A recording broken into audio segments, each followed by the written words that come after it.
Suure metsa ääres elas vaene puuraiuja oma naise ja 2 lapsega. Poisikese nimi oli Hans, tütarlapse nimi Grete. Leivapaluke oli neil kasin ja kord, kui maad laastas suur nälg, ei jõudnud puuraiuja peret enam toita. Õhtul voodis mõtteid mõlgutades ning mure pärast väherdes ohkas ta ja ütles naisele. Mis meist saab? Kuidas me küll oma lapsi suudame toita, kui endilgi enam midagi hamba alla pole panna?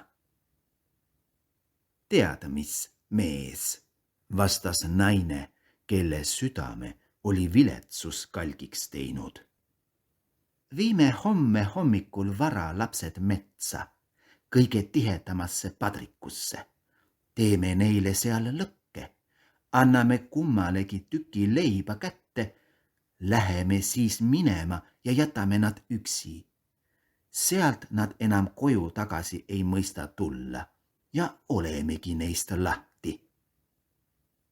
Ei, naine, vastas mees, seda ma ei tee. Metsloomad kisuvad nad seal lõhki.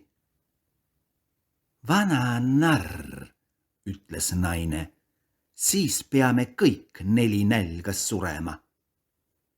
Naine ei andnud mehele enne rahu, kui see nõustus. Mul on vaestest lastest kahju, kurtis mees. Lapsed polnud nälja pärast uinunud ja kuulsid, mida võõras ema isale rääkis. Grete nuttis kibedaid pisaraid ja ütles Hansule. Meie lõpp on ligi. Pole midagi, trööstis Hans. Ära kurvasta, küll ma abi leian.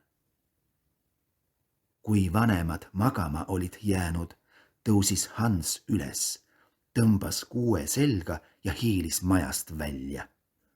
Kuu paistis heledasti ja ränikivid särasid maja ees nagu metallrahad. Hans korjas kuue taskusse nii palju kive, kui sinna mahtus. Siis läks ta tuppa tagasi ja ütles Gretele. Ära karda, armas õeke, ja jää rahulikult magama. Seejärel heitis ta uuesti voodisse. Ao ajal enne päikese tõusu tuli naine ja äratas lapsed. Tõuske, laiskvorstid, lähme metsa puid tooma. Ta andis kummalegi tükikese leiba ja lausus. Siin on teile natuke lõunaks, aga ärge enne ära sööge, sest muud mul teile anda ei ole. Grete pistis leiva põue põlle alla, sest Hansul olid kivid taskus. Siis läksid nad kõik koos metsa. Kui nad veidi maad olid käinud, jäi Hans seisma ja vaatas maja poole tagasi. Nii tegi ta mitu korda. Mis sa seal vahid? Jääd meist niiviisi maha, Hans. Liiguta nobedamini jalgu, ütles isa. Ah, isa, vastas Hans. Vaatan oma valget kassikest, kes istub katuseharjal ja tahab mulle head tervist öelda. Narr, see pole su kassike, vaid hommiku päike, mis korstna peale paistab, ütles naine. Hans aga ei vaadanudki kassikest, vaid poetas sätendavaid ränikive taskust teele. Kui nad sügavale metsa jõudsid, ütles isa. Lapsed, korjake nüüd puid. Ma süütan lõkke, et teil külm poleks. Hans ja Grete kandsid väikese mäe kõrguse haohunniku kokku. See süüdati põlema ja kui leegid juba üsna kõrgele tõusid, ütles naine. Heitke tule äärde pikali ja puhake end välja. Meie läheme puid raiuma. Kui töö lõpetame, tuleme siia ja võtame teid kaasa. Hans ja Grete istusid lõkke ääres. Kui lõunaaeg kätte jõudis, sõi kumbki oma leivatükikese ära. Nad kuulsid kirvelööke ja arvasid, et isa on lähedal. Ent need polnud kirvelöögid. Isa oli ühe oksa kuivanud puu külge sidunud ja tuul peksis seda nüüd vastu tüve. Nad olid juba üsna kaua seal istunud. Silmad vajusid neil väsimusest kinni ning nad uinusid. Kui nad ärkasid, oli juba pime. Grete hakkas nutma ja ütles: kuidas me metsast välja pääseme? Hans aga trööstis teda: oota natuke, kui kuu tõuseb, küllap me siis tee leiame. Ja kui täiskuu tõusis, võttis Hans õekesel käest kinni ning hakkas ränikivide järgi minema. Kivid läikisid nagu uued metallrahad ja näitasid neile teed. Nad sammusid kogu öö ja jõudsid koidikul oma isa maja juurde. Kui naine koputamise peale ukse avas ja lapsi nägi, ütles ta: ah, te pahad jõnglased, miks te metsas nii kaua magasite? Meie arvasime, et te ei tahagi tagasi tulla. Isa aga oli rõõmus, sest ta süda oli valutanud, et lapsed üksi metsa jättis. Mõne aja pärast läks puudus veel väljakannatamatumaks. Lapsed kuulsid taas, kuidas ema öösel voodis isale ütles: kõik on nahka pandud, meil on ainult pool pätsi leiba järel, siis on lugu lauldud. Lastest tuleb lahti saada. Viime nad veel sügavamale metsa, et nad sealt enam välja ei oskaks tulla. Muidu pole meil pääsu. Mehele tegi see haiget ja ta ütles: oleks parem viimnegi pala lastega jagada. Aga naine ei kuulanud, mida ta rääkis, näägutas teda ja tegi talle etteheiteid. Esimesel korral oli mees järele andnud ja pidi seda ka nüüd tegema. Lapsed aga olid ärkvel ja kuulsid kõnelust pealt. Kui vanad juba magasid, tõusis Hans jälle üles ja tahtis välja minna ränikive korjama nagu eelmisel korral. Kuid võõras ema oli ukse lukku pannud ja Hans ei pääsenud õue. Ära nuta, Greteke, lohutas ta õde. Maga aga rahulikult. Küllap me juba nõu leiame. Vara hommikul tuli naine ja ajas lapsed üles. Nad said tükikese leiba. See oli aga veel väiksem kui eelmisel korral. Teel metsa murendas Hans leiva taskus raasukesteks, peatus sageli ja poetas raasukesi maha. Hans, mis sa seisad ja vahid ringi, küsis isa. Käi nagu kord ja kohus. Vaatan oma tuvikest, kes katusel istub ja mulle head tervist tahab ütelda, vastas Hans. Narr, ütles naine, see pole tuvike, vaid hommiku päike, mis korstna peale paistab. Hans aga poetas leivaraasukesed üksteise järel teerajale. Naine viis lapsed sügavale metsa, kus nad kunagi polnud käinud. Jälle tehti suur lõke ja võõras ema ütles: lapsed, jääge siia istuma.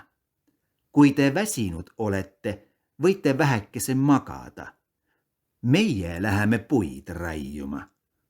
Õhtul, kui me oma tööga valmis oleme, tuleme teile järele. Lõuna ajal jagas Grete oma leivatüki Hansuga, kes oli oma osa teele poetanud. Siis jäid nad magama. õhtu möödus, aga vaeste laste juurde ei tulnud keegi. Nad ärkasid alles südaöösel. Hans lohutas õekest. Oota, Grete, kuni kuu tõuseb. Siis näeme leivaraasukesi, mida ma maha poetasin. Need näitavad meile koduteed. Kui kuu tõusis, hakkasid lapsed teed otsima, aga ei leidnud enam ainsatki leivaraasukest, sest linnud, kes metsas ja põllul olid ringi lennanud, olid kõik ära nokkinud. Hans ütles Gretele, küllap me juba tee leiame, aga nad ei leidnud. Nad kõndisid kogu öö ja terve päeva hommikust õhtuni, aga metsast nad välja ei jõudnud. Lisaks vaevas neid tühi kõht, sest peale mõne marja, mis nad leidsid, polnud neil midagi süüa. Lapsed olid nii väsinud, et jalad ei kuulanud neil enam sõna. Nad heitsid puu alla ja uinusid. Oli juba 3. hommik sellest ajast, mil nad isamajast lahkusid. Jälle hakkasid nad kõndima, sattusid aga üha sügavamale metsa. Näljast ja väsimusest olid nad peaaegu nõrkemas. Lõuna ajal silmasid nad puuoksal ilusat lumivalget linnukest, kes laulis nii kenasti, et lapsed seisma jäid ja kuulasid. Lind lehvitas tiibu, tõusis lendu, lendas ees ja lapsed järgnesid talle, kuni nad väikese maja juurde jõudsid. Linnuke istus katusele. Kui lapsed lähemale läksid, nägid nad, et majake oli tehtud leivast, katus kookidest, aknad valgest suhkrust. Asume selle kallale ja peame hea söömaaja, ütles Hans. Mina söön tüki katust. Sina, Grete, söö raasuke akna küljest. See on magus. Hans sirutas käe ja murdis tükikese katuse küljest, et proovida, kuidas see maitseb. Grete läks akna juurde ja hakkas aknaraami kallal krõbistama. Korraga küsis peenike hääl toast. Kes mu kallist katust katsub? Akna taga tasa tatsub. Lapsed vastasid. Tuuleke, tuuleke, taevane lapsuke. Ja sõid edasi ega lasknud end eksitada. Hansule maitses katus ja ta murdis enesele sellest suure tüki. Grete jälle võttis terve ümmarguse aknaruudu välja, istus maha ja maiustas. Äkki avanes uks ja igivana eit hiilis sealt kepile toetudes välja. Hans ja Grete ehmatasid, nii et maiuspalad käest maha pillasid. Vana eit vangutas pead ja ütles. Oi, armsad lapsed, kes teid siia tõi? Tulge aga sisse ja jääge minu juurde. Siin on teil hea. Ta haaras lastel käest kinni ja viis nad sisse. Tõi siis lauale head ja paremat. Piima ja pannkooke suhkruga, õunu ja pähkleid. Seejärel kattis ta 2 ilusat voodikest valgete linadega ning Hans ja Grete heitsid magama, arvates, et nad on taevas. Vanaeit oli teeselnud lahkust. Tegelikult oli ta kuri nõid, kes lapsi varitses. Leivamajakese oli ta ainult selleks ehitanudki, et lapsi ligi meelitada. Kes tema võimusesse sattus, selle ta tappis, keetis pehmeks ja sõi ära. See oli tema pidupäev. Kui Hans ja Grete majale lähenesid, oli ta tigedalt naernud ja kahju rõõmsalt hüüdnud. Hehehehe, need mu käest ei pääse. Varahommikul, kui lapsed veel puhkasid, tõusis Vana-Eit üles. Nähes mõlemat last rahulikult magamas, ümarad põsed punased, pomises ta endamisi. Neist saab hea suutäie. Ta haaras Hansu oma kondise käega ja viis ta väikesesse talli. Poiss võis karjuda, kuidas jaksas, aga see ei aidanud midagi.